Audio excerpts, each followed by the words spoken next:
All right, let's start. Well, we have another another rainy day, and it gives us good grist for the practice mill.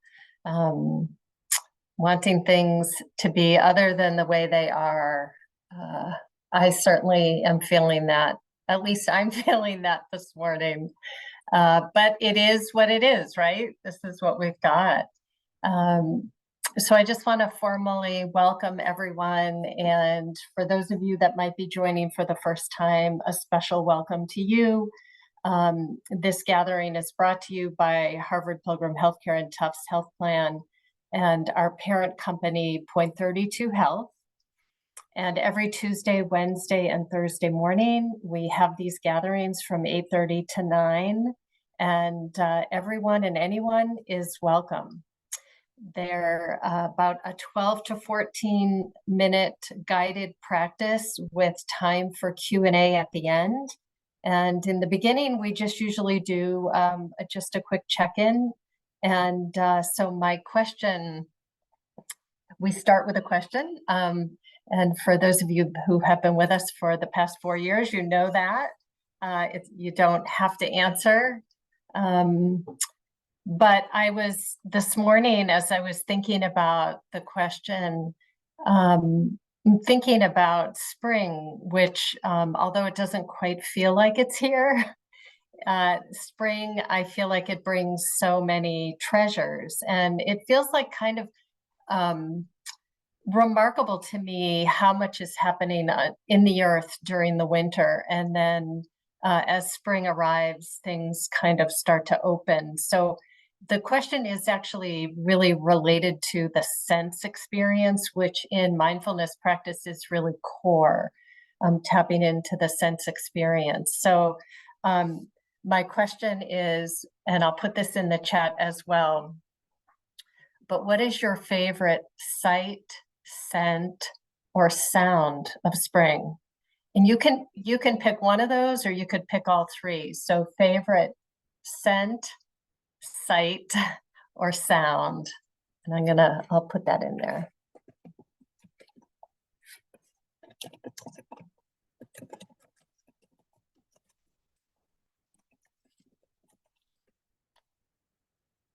All right.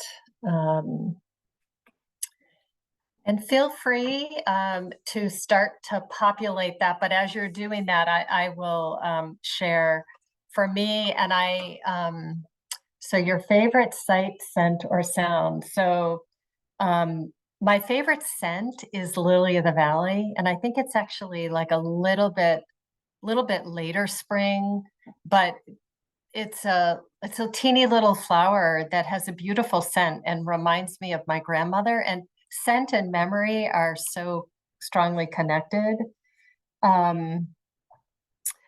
My favorite sight are fiddleheads because I think they're so amazing. They're furled, they're this tight furl that over time opens up. And I think of that often as an analogy for practice, where we often are working with mental and physical contraction in the body. And through practice, little by little, we release and open up. And then my favorite sound of spring are the peepers. And I don't know why, but I find it incredibly comforting. And they're really loud behind my house in the spring. So let me see. I want to see. I got to go back up. Birds chirping, tulips, daffodils, rain, birds, forsythia, sound, scent of lilacs, sight the bunnies, smell, sound of birds singing, sight of tulips, smells of sunshine. Yeah, so nice, everybody. And again, it feels really strongly connected in with practice and the ability to be fully present with the sights and the sounds and the scent, the scent. And ice cream trucks. Yeah, so uh, there's a lot to be grateful for as we transition into this season and in the very beginning of the season and what it holds for us. So with that, let's go ahead and move into our practice. And as always, you can do this standing. You could also do it lying down. I would just say if you're sleepy, be careful because it's really easy to fall asleep. So standing, seated, lying down, and your eyes can be open or closed, your choice.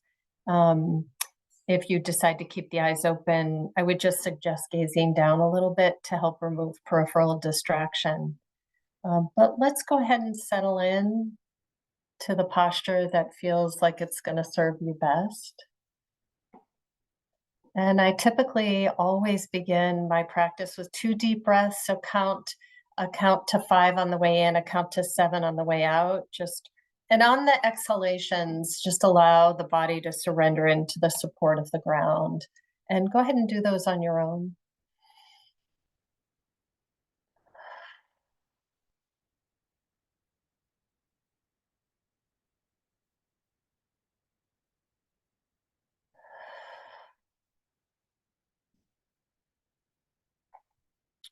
And we begin by letting go of all that has happened so far this morning and releasing anticipation of what's next, but bringing the mind and the body together in this moment, fully arriving.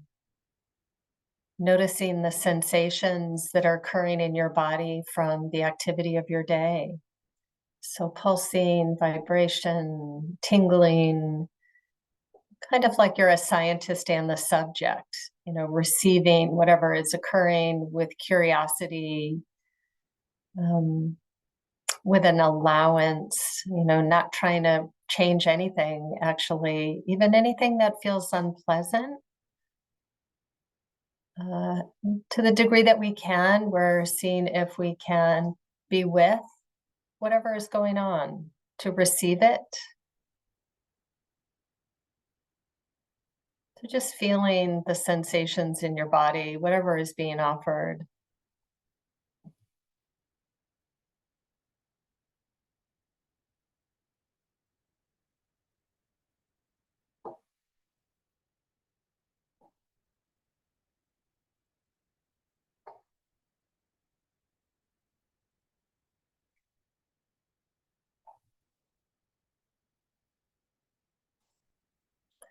And let's broaden awareness from whole body to sound. So receiving sound that might be occurring in your background, in the room or outside of the room.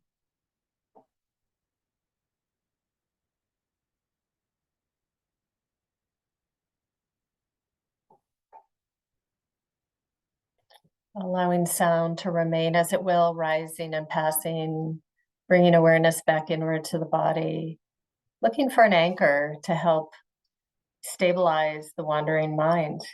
Thinking is not a problem. We're not trying to stop it. We're just deciding not to entertain whatever narrative has slipped in unnoticed and then becomes noticed.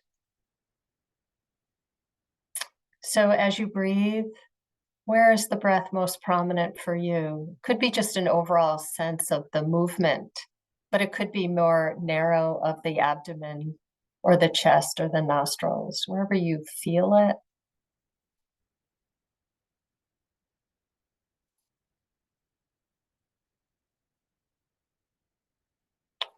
And alternatively, you can use sound, or you can use another physical sensation, such as the palms of the hands resting on the thighs or on a table, or another point of contact with the body and the surface. The feeling of that could be your anchor. So taking a moment to just see what might work best for you this morning.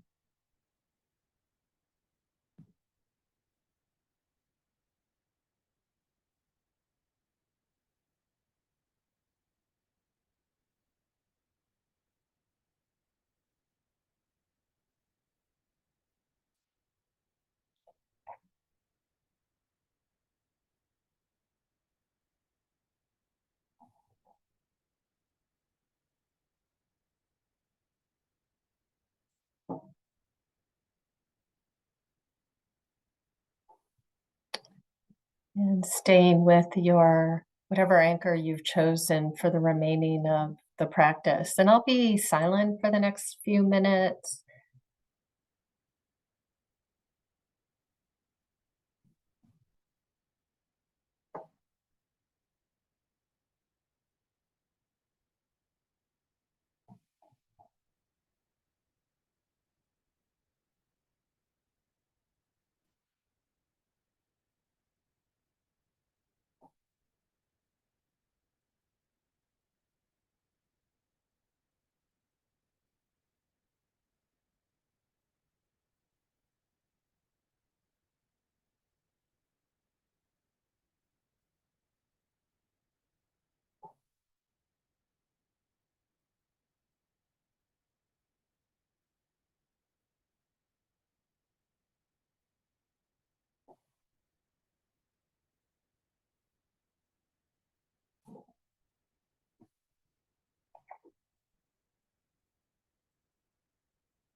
And noticing where the mind is, softening the body and returning to your anchor.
And noticing where the mind is, releasing the thought, the narrative, soften your body and returning to your anchor.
And as a way to close the practice this morning, I'm going to read a poem by Dana Falls from her book of poetry, Go In and In. And so I would say to release whatever anchor you were using and connect with the words. And this is called Waiting for Safety. Fern, furled, a question mark waving in the wind, holding to the fetal curl in the safety of the winter womb.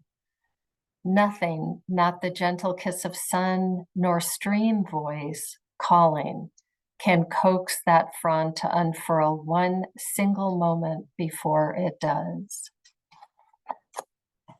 And so as you feel ready, if your eyes were closed, you can open the eyes.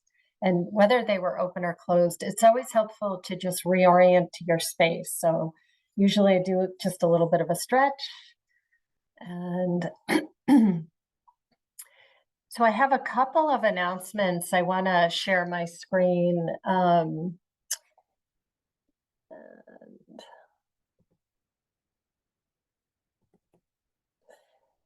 So I think many of you, we have been each practice this week and last week have been talking about Dr. Brewer's talks, and those on the 5th, and then I think it was the 19th, you can, if you missed hearing him live, those are pre-recorded and available.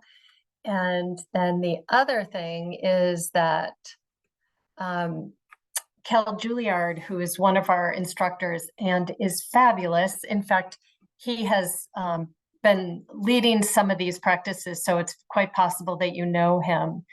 But he is going to be offering each Wednesday in April from 6:30 to 7:15 lessons from Judd's workshop and from his book to really make it practical and applicable to day-to-day life. And there's a lot of flexibility in how you can do this. You can do all 4 of them live with Kel. They're all going to be pre-recorded. So if you want to do 1 or 2 live and the others, you just want to do the recording, those will be available for you. There is no charge and anybody is welcome. So you do not have to be a member of Point 32 Health or Harvard Pilgrim or Tufts. They're available and open to anybody. So let me stop that share. The name of the poem, Christy, is, let me see if I can find it.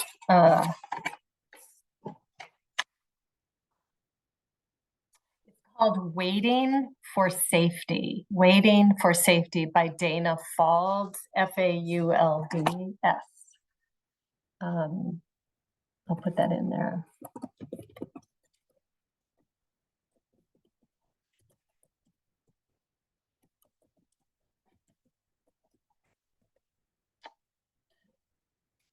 So we do have a couple of minutes for questions or comments or sharing, so of course, like anytime you come across a book or a podcast or something that has inspired you in some way, there's an opportunity just to put that in the chat. Or if you have a question or a comment, of course, that's fine too. So I'll just wait a minute and see if anybody has anything, or any questions at all about Judd's sessions or what Kel is going to be offering. And I know I said this yesterday, so if you were on yesterday, you probably heard it, but I just think Kel is wonderful. I really feel like all of the instructors in our program are pretty exceptional and each have different areas of interest and expertise. And so Kel will be bringing forward his, as he also knows Judd and knows the book well. And just to make these exercises from the book and the concepts in the book practical to your everyday life, I think he's going to do a fabulous job with that. And again, it's, in a way, it's like a community service that anyone can take it. And just to remember that there's a lot of flexibility built in terms of how you do it.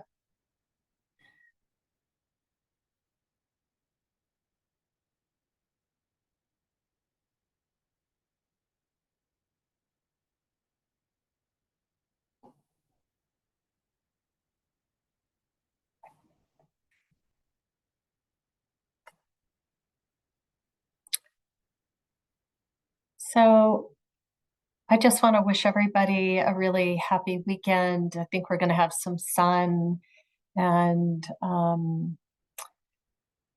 going to head out to Quabbin Reservoir this weekend. It's not too far from my house at all. It's actually fairly close. But it's beautiful. And I don't know if any of you have ever been out that way, but it's a really nice place to experience spring.